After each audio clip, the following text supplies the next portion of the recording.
పండించడం కదా. మళ్ళీ కలెక్టర్లో కూడా మనం కలెక్టర్ కాన్ఫరెన్స్ నీగా గట్టి చెప్పిండు. అన్నీ జరుగుతున్నాయి. పొద్దుగా ఏదో ఎవడో ఒక్కటి ఫుడ్ పాయిజన్ వంట చేయకపోతే మొత్తం గవర్నమెంట్ అంతా బ్లడ్ చేసి ఏం పాలిస్తున్నాం, తప్పు చేస్తున్నాం, ఎవరు పట్టించుకుంటూ లేవని జరుగుతుంది. నిజంగా అట్లా జరుగుతుందో చెప్పు. అంటే ఊరికే మెహర్బానీ అవసరంలే. గవర్నమెంట్లో మేము శ్రద్ధ పెడుతున్నాం. చెప్తున్నా చదువు ఎవరమ్మా క్లాస్ టీచర్ ఎవరు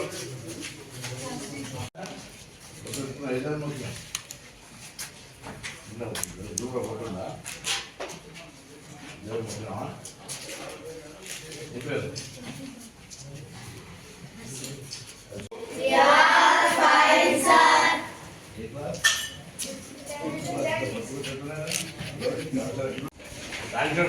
మేడం ప్రజెంట్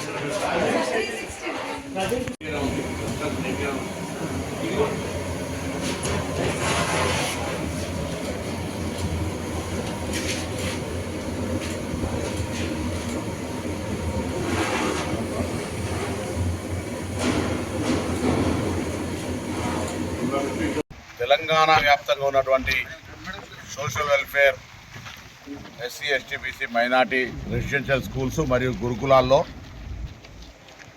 గతం కంటే మెరుగైన విధంగా ఉండే విధంగా అనేక రకాల చర్యలు ప్రభుత్వం తీసుకుంటుంది. రేవంత్ రెడ్డి గారి నాయకత్వంలో, బట్టి విక్రమార్క గారి నాయకత్వం.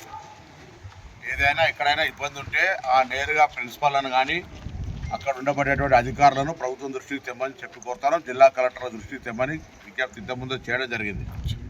ఇప్పుడు కూడా వెంటనే ముఖ్యమంత్రి గారి సూచన మేరకు జిల్లా కలెక్టర్లు, అడిషనల్ కలెక్టర్లను జిల్లా స్థాయిలో కమిటీగా వేస్తూ 4 వెల్ఫేర్ అధికారులు, ఎస్సీ ఎస్టీ బీసీ మైనారిటీ అధికారులు, అదేవిధంగా ఆరోగ్యానికి సంబంధించి చూడడానికి డిఎంహెచ్ఓను, ఆ ప్రాంతం ఆ స్కూల్ యొక్క ప్రిమిసెస్ బాగుండడానికి డిఆర్డిఓ గారు, దాని తర్వాత విలేజ్ సెక్రటరీ కానీ ఆ ప్రాంతంలో ఉండేటువంటి విధంగా డిపిఓలను సభ్యులుగా చేస్తూ కమిటీ వేస్తూ ఇదే ఫార్మేట్లో మండల స్థాయిలో కూడా వేస్తూ ప్రతి 15 రోజులకు ఒక్కసారి ఆ పాఠశాల సందర్శన లేదా నివేదికలు తీర్చే కార్యక్రమం. ఎక్కడ ఫుడ్ పాయిజన్ అవకాశం లేకుండా కిచెన్ కానీ శానిటేషన్ కానీ అన్ని రకాలు చూడమని చెప్తాను. దాంతో పాటుగా ఇప్పటికే మేము మెస్ ఛార్జీలు, కాస్మెటిక్ ఛార్జీలు పెంచబడ్డాయి.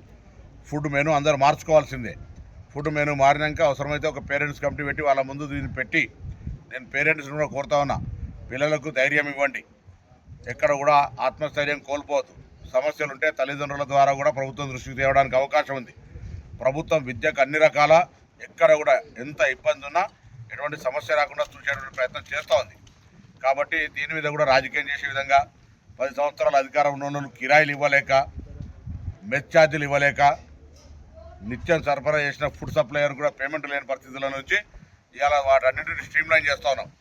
భవిష్యత్తులో గ్రీన్ ఛానల్ ద్వారా పేమెంట్స్ చేస్తాం, క్వాలిటీ ఆఫ్ ఫుడ్ ఇస్తాం, వాళ్ళకి సంబంధించిన అన్ని రకాల బట్టలు, పుస్తకాలతో సహా అన్ని రకాల టీచింగ్ రిక్రూట్మెంట్ చేసినాం, ఫిజికల్ టీచర్ను పెట్టినాం రిక్రూట్మెంట్ చేసి. సో వీటన్నిటి ద్వారా కూడా సమస్య లేకుండా చేయడానికి స్టేట్ కలెక్టర్స్ కాన్ఫరెన్స్లో కూడా చెప్పడం జరిగింది. సో వీటన్నిటి ద్వారా మేము ఎప్పుడు కూడా కన్సర్న్ ఉన్నాం. Don't do politics on childrens. If గవర్నమెంట్కి ఏమైనా సూచన చేయాల్సుకుంటే మేము సానుకూలంగా వినడానికి సిద్ధంగా ఉన్నాం. బ్యాక్వర్డ్ క్లాస్ వెల్ఫేర్ తెలంగాణ మంత్రిగా మిగతా ఎస్సీ ఎస్టీ మైనార్టీకి సంబంధించినటువంటి గురుకులాల్లో కూడా మాకు ఒక విద్యార్థి నాయకుడు కాబట్టి నేను మరీ కోరుతా ఉన్నా, ఆ యొక్క ఈ గురుకులాలు లేదా వెల్ఫేర్ హాస్టల్స్ నిర్వహించే సందర్భంలో ఎక్కడ ఏ సమస్య ఉన్నా దయచేసి ప్రభుత్వ దృష్టికి తీసుకురండి. పరిష్కారం కాకపోతే అప్పుడు మీరు తప్పకుండా మీ పోరాటం చేసి హక్కు ఉంటుందనే మాట మనం చేస్తాను.